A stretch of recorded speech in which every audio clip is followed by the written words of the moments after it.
So I'm joined by my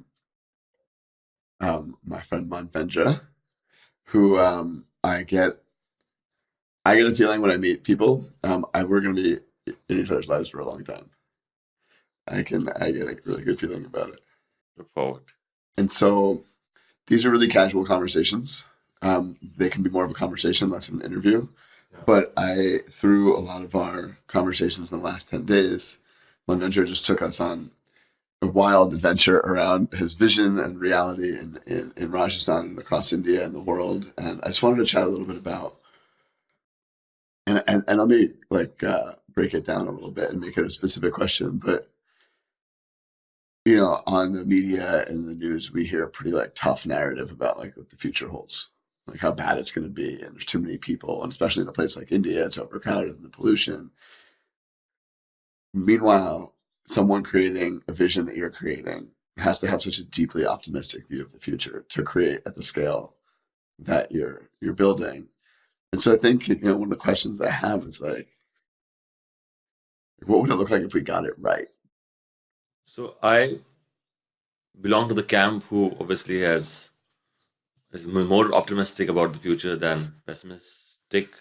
And the only reason is that for the first time in human history, we are so connected. We have the ability to connect in a way that we have never had before. We have an ability to collaborate in a way that we have never had before. And the zeitgeist, if anyone was to read it, people want a good place for themselves. They want a good job. They want uh, good food, and they want a good life. When no one is really interested in bombing someone or perpetuating slavery, I'm saying, well, let's say 95, 99% of the population is not. And so when the intentionality is so clear and we have the ability to collaborate and connect, it is just a matter of, I feel, it's just a matter of people starting initiatives and other people joining the bandwagon. And that will have a multiplier effect at a scale which is unproportionate. Think about any major revolution that happened. There was an oppressor, whether it was system or whether it was a person. A lot of people who were oppressed got together and just decided to take control on their own. So, uh, as big as so many of these challenges may seem like, I would side on the camp that humanity, when gets together, will 100% figure it out. It's an awesome perspective on it. It seems like as an organism, we just always do figure it out, and it seems to be getting better perpetually. And this moment seems to be an exponential multiplier of that. I think so too. Uh, if you generally think in civilizational terms, I mean, you have come from the US, in fact, from Baja. Just imagine 200 years back, for you to take this journey, you would be lucky if you got here. A lot, yeah. You'd be lucky if you got here. You'd be lucky if you managed to not get killed or rigged on your way.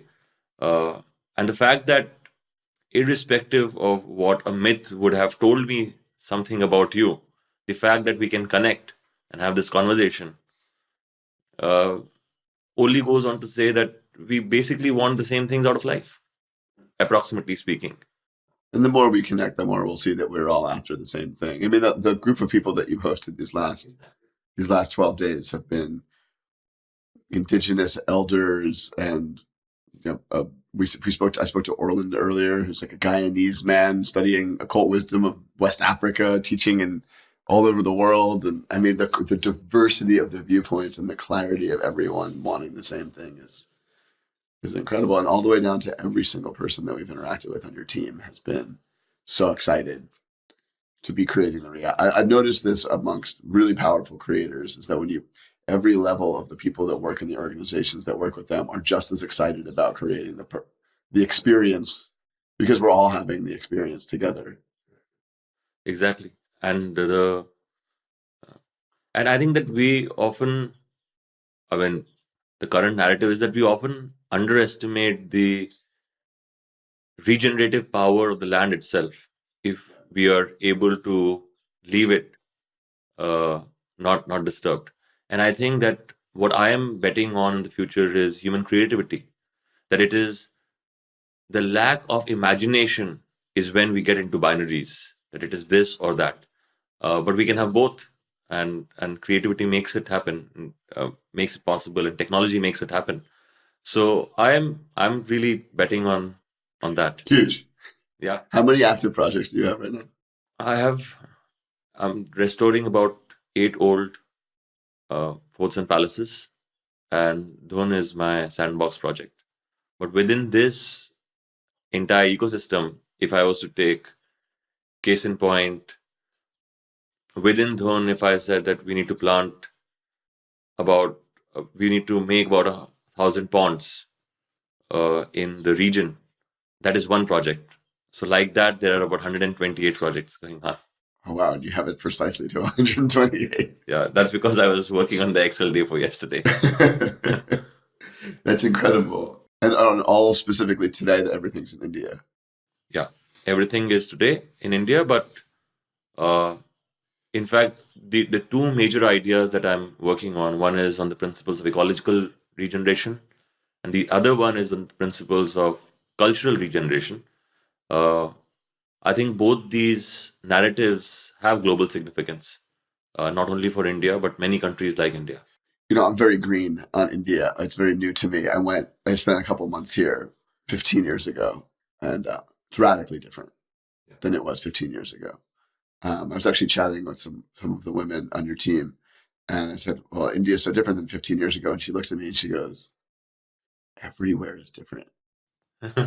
She was like, from 15 years ago, she said, "Do you know why?" I was like, "Why?" And she's like, "Because none of us had phones then." Yeah, And 15 years ago, you were in India traveling with no phone. yeah, yeah. But if you were anywhere, you were traveling with no phone. And it made me realize I have such a deep memory of like the chaos and how wild it was here. And this trip has been completely opposite of that. I think that what you touched on, which is just a deep like passion of mine, is like everyone's so upset about how bad technology is. It's so good.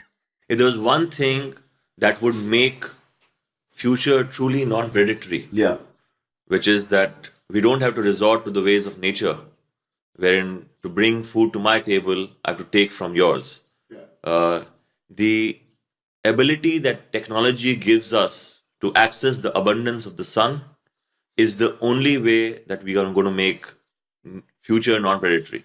That's my belief system. Otherwise, it's very easy to resort back to ways of tribalism, fear. That's how we are genetically coded. So I'm absolutely a very big believer in technology. And if you think about all the from the shamanistic practices or to the latest cutting edge tech that we have, everything is technology. The best human experiences lived over generations turned best practices into art forms, but all of them were like everything is technology, making things simpler, faster, easier. It's all technology. That's how I feel about it. Turning best practices into art forms. Yeah. They got perfected to the best practices lived over multiple generations, got perfected to become art forms. That's so good. I mean, it's clear. And one of the things I'm struck by, and one of the reasons I want to bring people here and I want to work with you and kind of create, I want to show people the lens that I'm seeing. Mm-hmm. There's so much changing in the world, so much rapidly changing, and culture is kind of erasing and things rapidly being different. And one of the things I'm so inspired by what you're doing is like we're in India, it's the oldest civilization on the planet, if not one of. We're one of the oldest, yeah. Yeah. I think they all, India and some other ones go back so far that we really don't know who's the oldest. But it's recorded history. We have this culture in India and this belief system, and it's alive today still. It's not like folklore. You know, in many other countries, when you go through Europe and some other places, they're like, "Oh, it used to be like this." It's living, breathing, and alive today, and I think the world could learn a lot from that and how to bring forward and keep evolving. You're making modern. We're in a really ancient place right now that's very modern, and the fort and all these different places that you're bringing back are being brought back. You know, I had a teacher a long time ago that said, "We're on the cutting edge of 10,000-year-old technology," and it feels like you're bringing it forward. What's so? I mean, I guess the two questions are: what's so unique about India? Why has India? I'm not expecting you to answer for the whole of Indian civilization, but like, why has Indian culture, in your opinion, been able to like continue without modernizing and erasing the past? And then how have you brought that into what your ecosystem and the world that you're creating? So, Zach, I think that anything that gets stale and it is not evolving and it is not accepting new things into uh, into it eventually dies. Whether it is language, if it does not take new words, it dies. If it's culture, if it does not allow new perspectives and it does not evolve, it dies. So I think that the philosophical framework of what Hinduism has been one of great tolerance, has been one of great acceptance, and has been one of great questioning. Uh, Even the oldest scriptures written by apparently the the most learned, they also say that, I'm paraphrasing it, but you think that the deduction of truth has always been through questioning. It has not been a sermon. It is not a. It's through a questioning that uh, truth has always been deduced.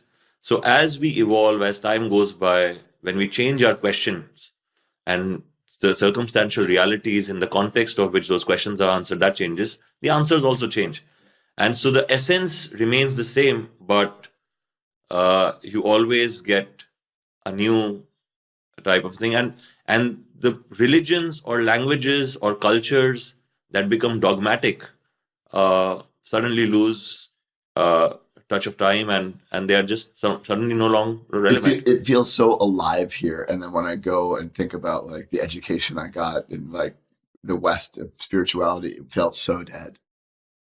I was like, it was almost like you couldn't have designed a better curriculum to get someone to not believe in something than how they designed the education of spirituality in the West that I was participated in. So how is that pulled?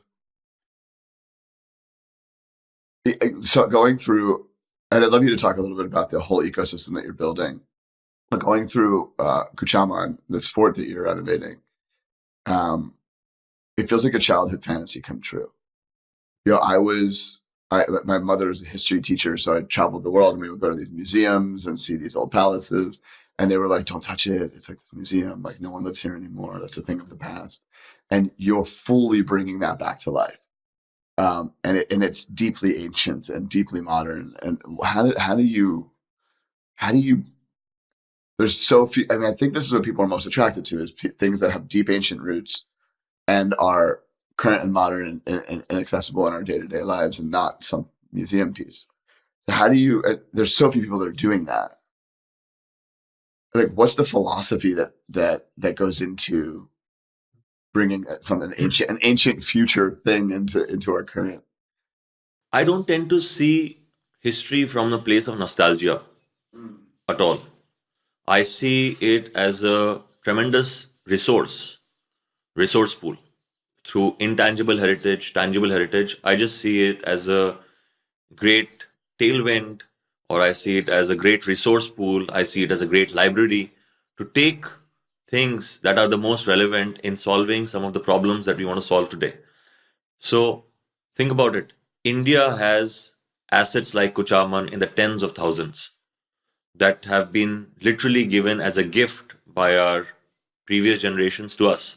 That, okay, you want to achieve self sufficiency, you want to feed billions of, I mean, more than a billion people, this is one gift that is available.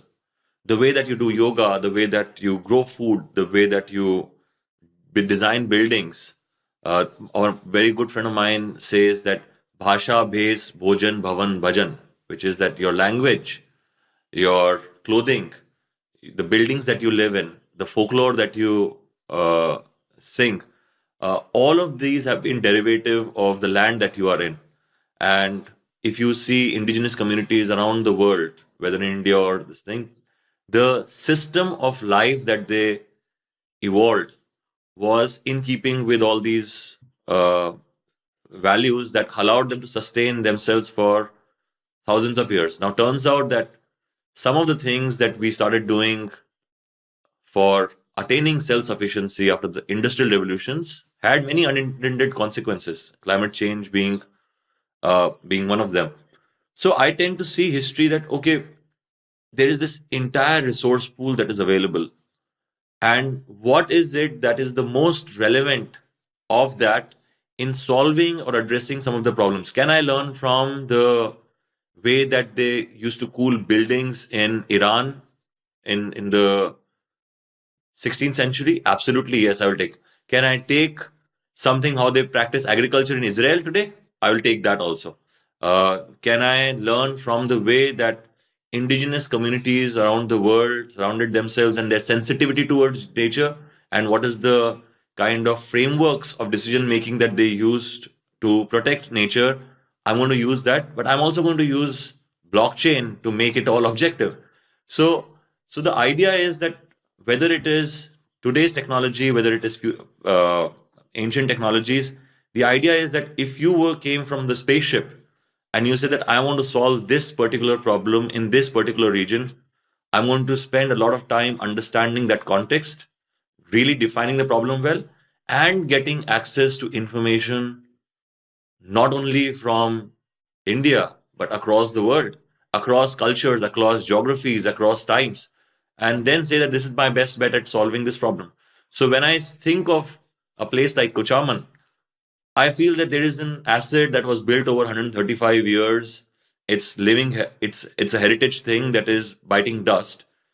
It can be a great resource in revitalizing the entire economy of that region and perhaps create a developmental narrative that brings food on the table of many people without costing them their environment or their identity or their dignity. And I tend to see it like that. And if we are able to make one model that is taking heritage and making it living again, not only does it sustain itself, but can be a beacon of how the tens of thousands of these assets that are just gifted by our previous generations can be used to add to the national gross domestic product and the gross domestic happiness. And it's so connected to the heritage of what is unique about this place. It's so cool. It's like I It's so always, cool. it's like I always feel that your history and the collective human wisdom and consciousness and knowledge, it's a great resource and it's a great tool that you have access to today that you never had access to. Why would you not use it? I know. And then, I mean, it's so, you know, if I can help people in my life and even remind myself very often, and it's hard to forget, but it's easy to forget of like, to make a statement like you just made would have been impossible 50 years ago. Yeah. To say I'm borrowing this from Iran and I'm borrowing this from Israel and I'm borrowing this from thousands of years ago and I'm revitalizing this and I'm bringing global community here to experience this heritage, to bring capital into a real, that's so new. And so I think so few people, because of the narrative of how bad things are getting, the climate's destroyed, we've ruined the planet, everyone's addicted to their phones, because people are so stuck in that narrative, they don't see the like the opportunity. But anyone I meet who's creating at any interesting level sees it like this, where it's like, oh my god, okay, I have magic tool. It's the most obvious thing. Yeah, it is the most obvious thing. It. Totally. Think about it. You know, it's like, how do we build all these new buildings? Just use the old ones. They're all over the place. They're amazing. It's incredible. So what is I'm learning about your whole world for the first time. You started with this beautiful hotel here. But hotel's a horrible word. This palace that we're in. It's like a fort palace, and it's a dream. Truly, I woke up this morning and there's a man playing the in a lattice window up in the third floor, playing the flute to birds as they danced in the water. This place is stunning. So, what's the world that you're like? If you had to summarize your world that you're creating, what is it? I mean, there are multiple reasons why I landed upon the path that I am on. And one was great reverence towards the extraordinary talent, potential that the people of this nation have, uh, and the extraordinary heritage that we have.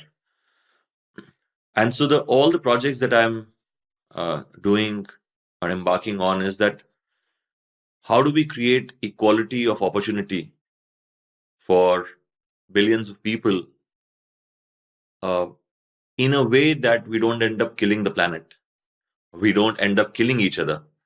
That's really the most simplest way I can say. And I feel that culture and creativity and commerce based on that, with the help of technology, may give us developmental narratives that we don't have to uh, take off from each other's pie, but we can increase the size of the pie on its own. So when I see my hotels, I see them more as culture hubs, wherein they become the representation of the very best that those regions have to offer the world, in a very humble way. What is the best? What is the kind of architecture that these places represent? I didn't know you could build stuff like this today. Exactly. Like it feels like it's been here for a thousand years. So think about it. So this place was built by stone crafts people who are in the region. You give them a two-dimensional drawing and they'll give you a three-dimensional building with each piece hand chiseled like a Lego, and they don't need no education. Hand chiseled? Yeah, they don't need no. There's a construction yard there, and you should go and see if when you have time. Now this knowledge is already there. Why would you not use it? Why would I create this stone comes from 10 kilometers from this place where this site is being built? Why would I go and use uh, steel and cement coming from hundreds of kilometers away, causing such a massive footprint, carbon footprint? Why would I not use local skill and local craft? And when I do that, then the daughters and sons of these incredible continuum of like this craftsmanship that is existent here, that does not get lost, and they don't want to become slum dwellers in overcrowded metros. And you make everyone in the region proud of what they're doing. There's so many hands that touch it in such a unique way that this literally could never be built anywhere else. So the thing about it, like today, if you see yoga just as one of the resources that, let's say, in this imaginary toolkit that one had to make India more self-sufficient, yoga would be it's billions of dollars of industry. It's truly something very good. Now, when you extrapolate that to the cuisine, when you extrapolate that to culture thing, I mean, all these are really ways of life and largely frugal, empathetic systems developed over time, coded in culture. So, demystifying culture to get the best practices to make them more useful and relevant for the world. These are somewhat portals of bringing the best minds, hearts from around the world to these regions and taking the best ideas, individuals, and enterprises from this region to the world and creating these places as hubs of cultural exchange and cross pollination, and therefore informing, kickstarting the ancillary effects of just making this facilitation happen, creates incredible impact in the region and the developmental narrative of the region. So I tend to see this now. This was obviously a ground up project, but most of my projects are taking an old historic site and turning them from a dead, dilapidating building to hubs of cultural innovation and exchange. And that's what, and imagining it with hospitality to really get the best minds working on uh, some of the ideas with local communities to make them uh, sustainable, successful businesses. It's really cool. Man, again, it's like I'm communicating with a bunch of people on online right now who are following my trip, and they're like, where are you? Like, how is this even? And even walking through these places, it feels like a dream. And it makes sense from your narrative on how it is to create it all. Like, it makes sense when you're really, I think, as someone who's been in hospitality for a while, from home sharing projects to hotels and new destinations, like, I'm always curious, like, what people want, like, what's the thing that folks are looking for. Like, luxury travel isn't like staying in a fancy place that's like super like exclusive. It's like that's so dead. I think that's such maybe our parents' generation were into that for some reason. But what people want now is an authentic experience that will change their lives. That's so deeply rooted in the place. That is so deeply rooted in history, and everyone is so excited to create it. It's so hard to do, and it's very alive here. Yeah, I'm thinking a lot as I've walked through the land the last few days. Like, we think we're so progressive in the West. There's all these ideas of like, oh, we have all these ideas, all these smart things, and I, I'm I personally have forgotten that pretty much every piece of philosophy that we consider new age, modern, like philosophy in the West is Indian. We have these gurus from Osho and Sri Aurobindo and these like all the new age tantra people, and it's all from here. It all originated from here. And so I wonder, I'm I met a bunch of your friends and some friends that I had known coming into here who are fully global minded, fully globally connected folks. And then you told us this number that India's tourism total is just slightly more than the island of Ibiza. Something's about to change here. And I think how do you think we help the world come here? Like, what do you think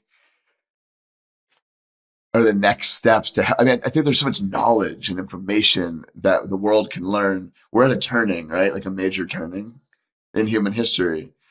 And there's a lot of civilizations that are brand new who've never gone through a turning like this. Meanwhile, you have India who's gone through so many of these, rapidly bringing its culture forward. How do we bring, like, if we're going to design something together and bring people here, how do we get them a rich cultural experience? Like, what are the tenets? This is the conversation I've been having with Nikal. Like, what are the tenets of it that I'm feeling? Because it's still so fresh in me. I almost can't draw out the specific things. What, in your opinion, like what are the tenets of the culture that we can bring to the world? I think that the at the root of most ancient cultures, and India is certainly one of them, uh, is that there is no concept of the other. Whether it is Ubuntu, I am because we are, whether it is Vasudevaya Kutumbukum, that is one earth, one family. Uh, I think that intellectually people understand it, but emotionally people don't feel it. And they just don't feel it because partially it is all the uh, current narratives which expand on the feeling that this is me and that's the other. That's the only way that many people stay in power. But I think that tourism, and when you travel, you really start. understanding that there is no other. We all need the same. We all have the same hopes, fears, challenges, aspirations. So I feel that travel can uh, really facilitate exchanges in the way that it has never happened before. And for that to happen, we need to tell the right story. And it's quite strange to me that we were a land of storytellers. Some of the greatest myths, legends came from this part of the world. They're still alive today. They're the oldest written texts we have. The oldest stories we have as humans are Indian. And we have now forgotten to tell our story. India, the Indian subcontinent, largely has forgotten to tell the story. And what we often fall prey to is the narratives that the world wants to tell about us. So I think that there is a saying in Hindi which is "प्रत्यक्ष को प्रमाण की जरूरत नहीं होती," which is that what is true does not need evidence. It is effect. I mean, one feels through. So now, hopefully, the experience that you have had in the last 12 days, if you tell the right stories, that will inspire other people to come. And when they come, all the things that we spoke about, cultural exchange, cross pollination, building up of new ideas, building up of new foundations, all of that is a natural byproduct. But I think it will start by telling the right story about this country. And it's so easily animated in space. You know, it's so easily animated in space. The story, you feel it the second you step into these places and you interact with these people. And God, it's so it's shocking to me how rare it is elsewhere.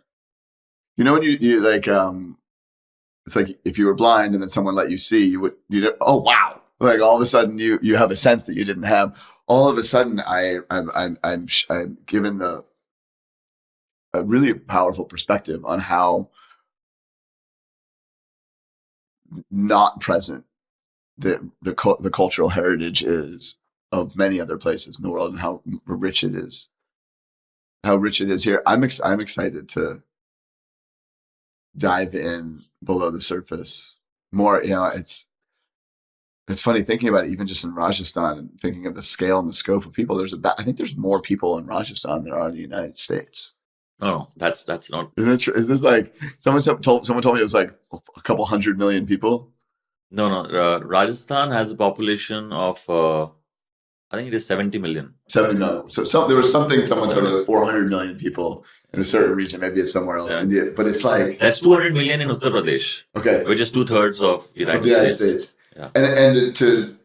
I had the same feeling visiting Japan recently, where there's a third of the population of the United States in an area smaller than California, and an ancient culture. And I think the deep respect for the other is something that's here, and it's something that's there.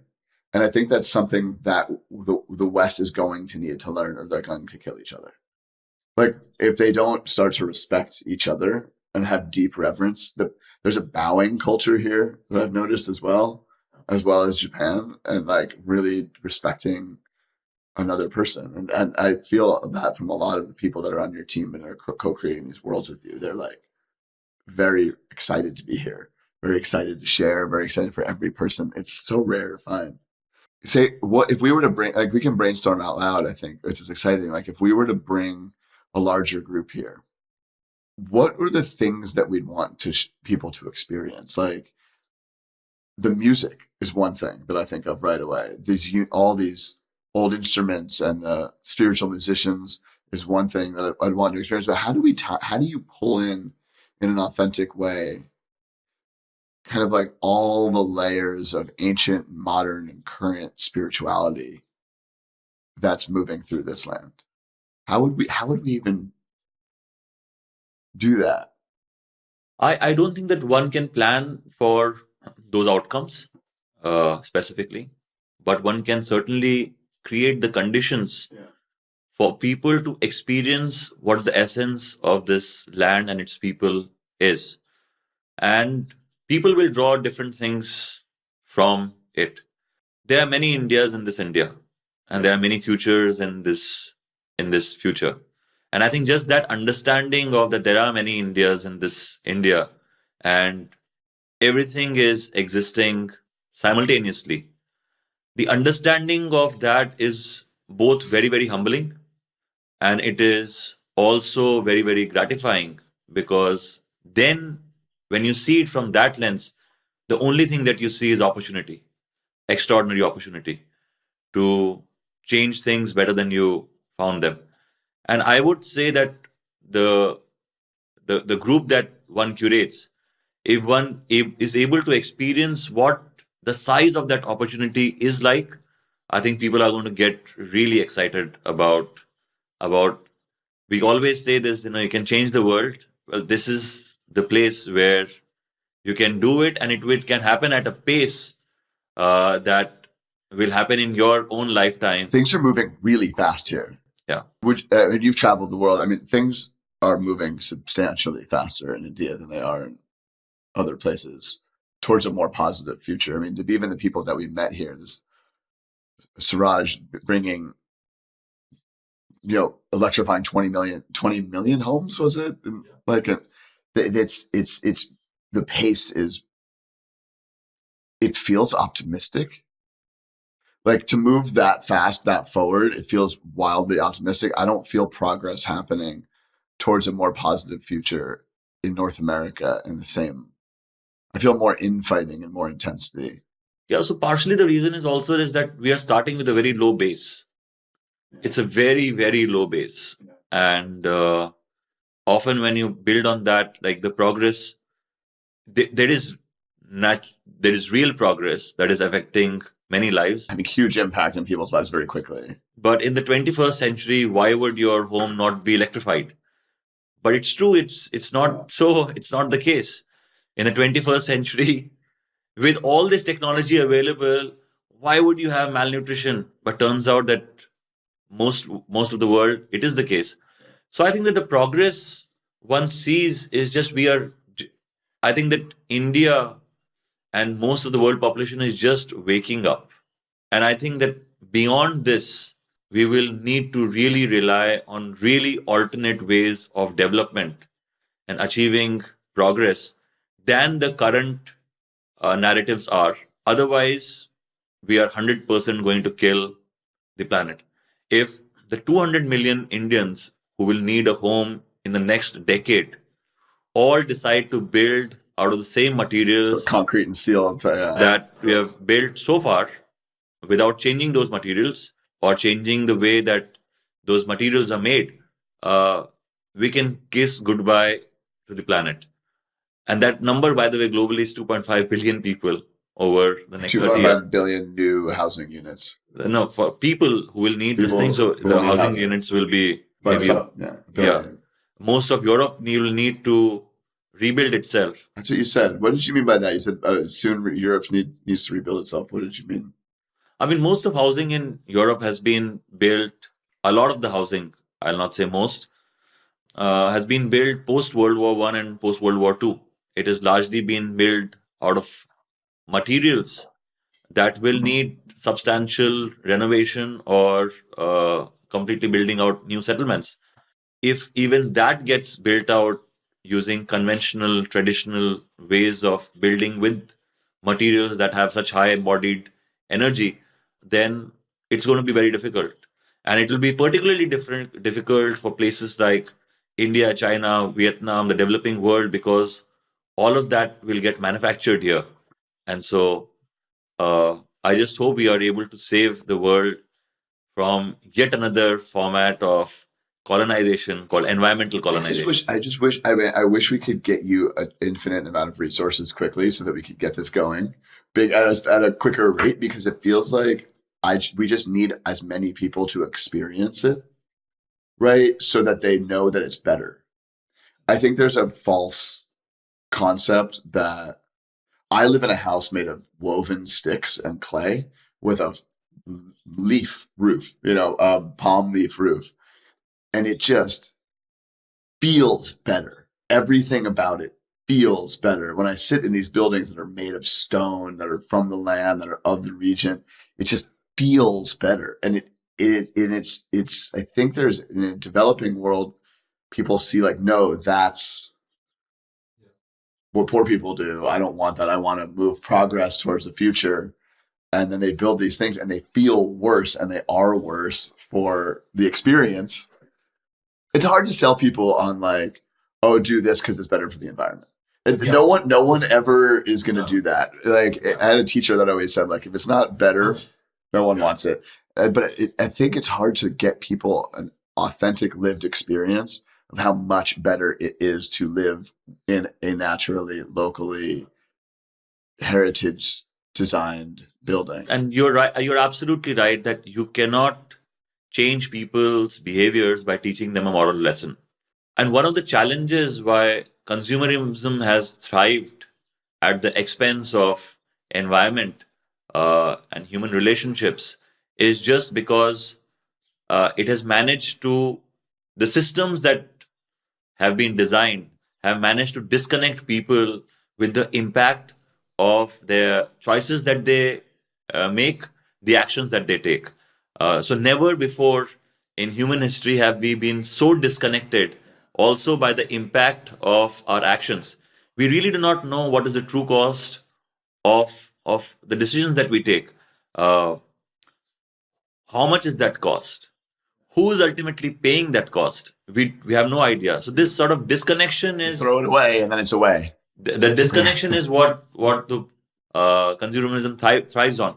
So I think that if one develops uh, ways of people to experience not only the qualitative aspects of what a good house made out of earthen materials is made of, if equally people are made aware of the impact of the choices that they are making in choosing alternate foods, alternate ways of building, if one was able to just communicate the true cost of the choices, I think that most humans are likely to make better choices.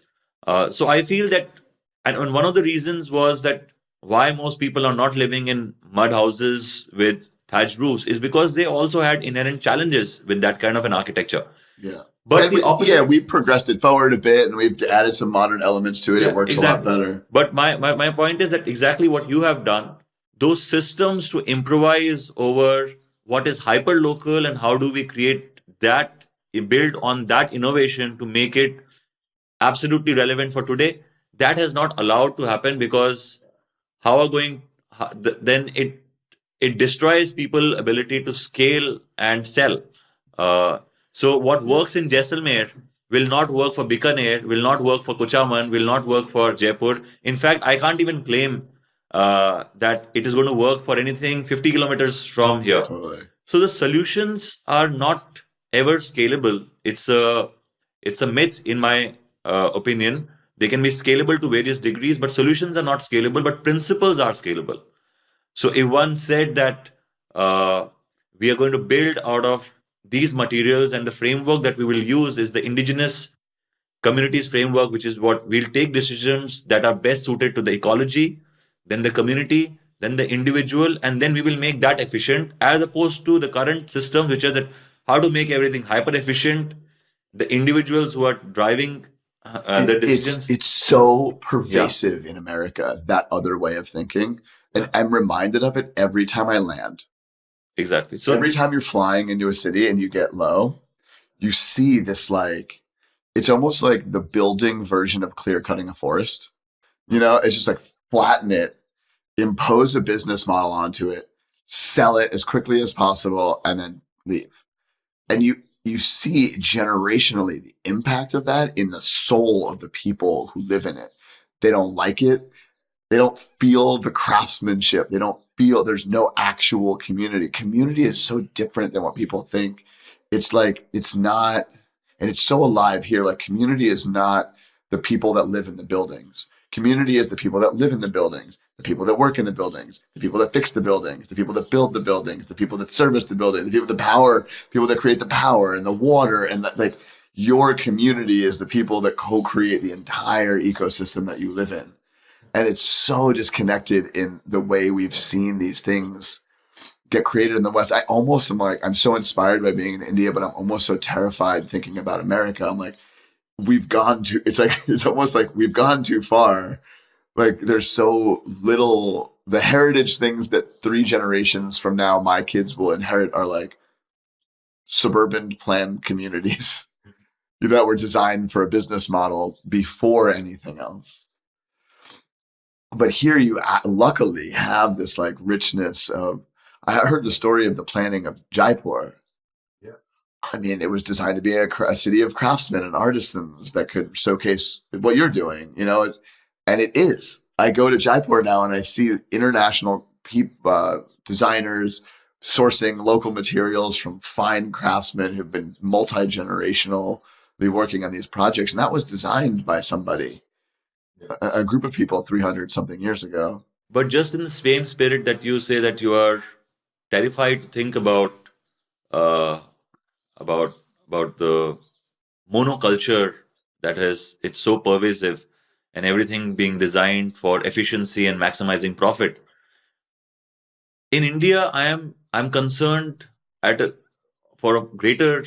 Uh, I'm concerned even more because if we do not change the narrative at this moment of basically creating a very unique developmental narrative for the country, then the default option is to see China, to see the US, and then just go hammer and tongs with it. Yeah. And which has been happening. Yeah. Which is why if you see that the way that Indian cities, architecture, everything that is getting morphed in our food, in our clothes, in our buildings, in our customs, there is this standardization, monoculture, and the greater challenge here is that while in the US, one can still make an argument they did not know any other way of this thing. Here, the challenge is that they knew this way of life, but they don't think it is aspirational enough. They do not think it is progress enough. And then the people who are building out of, or the people here, if they themselves do not believe in what this intangible, tangible heritage has to offer, and then they see that progress, the only way is to become or copycat the US or China blindly, then that will be a great shame. And that's what I'm inspired by. I'm inspired by the fact that you've shown heritage as progress.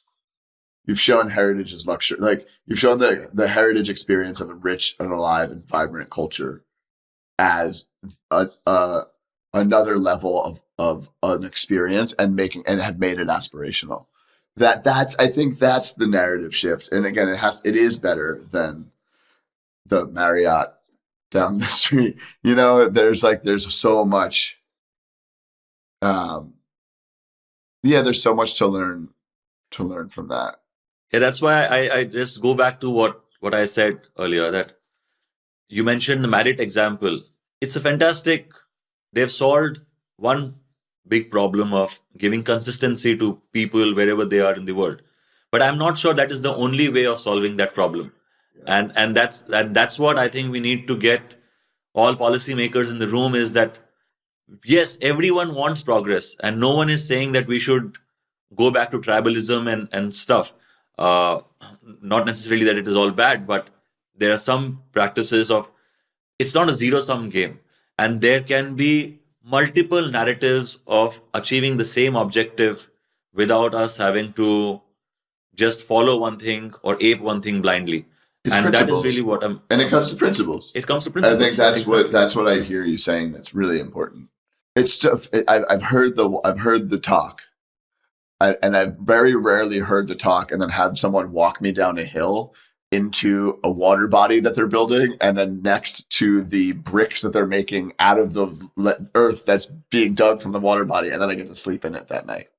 I think, I think as you'll meet more people, you'll realize how far you are progressive in this in a really positive way.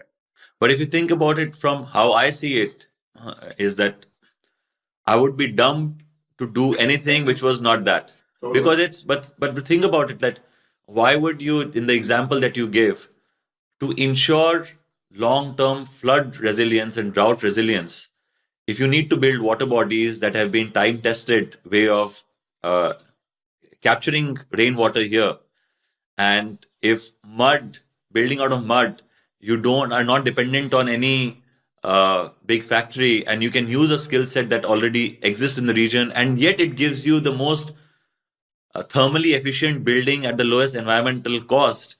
It would be Why would you? stupid. Why would you be stupid? So I tend to see it more not as a You had the progressive thing, but the most logical thing. you had the group cracking up on that tour. Someone was like, "Why do you line the water bodies with lime instead of concrete?" And you were like, "Well, concrete cures quickly, but lime, has much longer, and it's more local."